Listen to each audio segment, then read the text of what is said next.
Now to subtract, multiply, or divide, unfortunately, there's not an automatic way to do these functions. So in order to subtract, let's say you want to subtract all of these numbers. You would have to use the equal sign, enter a plus sign. We're going to start with the first number, B4.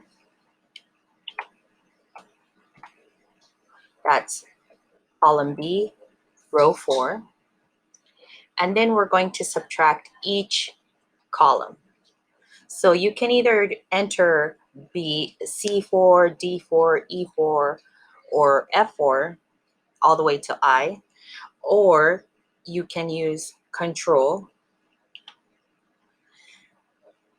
Press Control on your keyboard and then click on each cell, and it automatically populates it for you.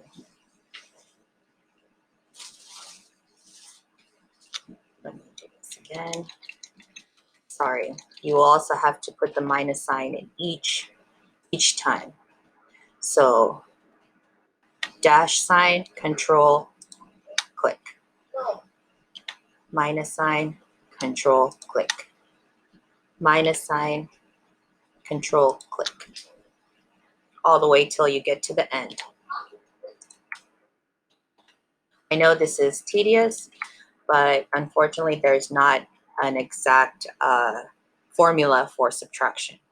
So then when we press enter, this is the number we get.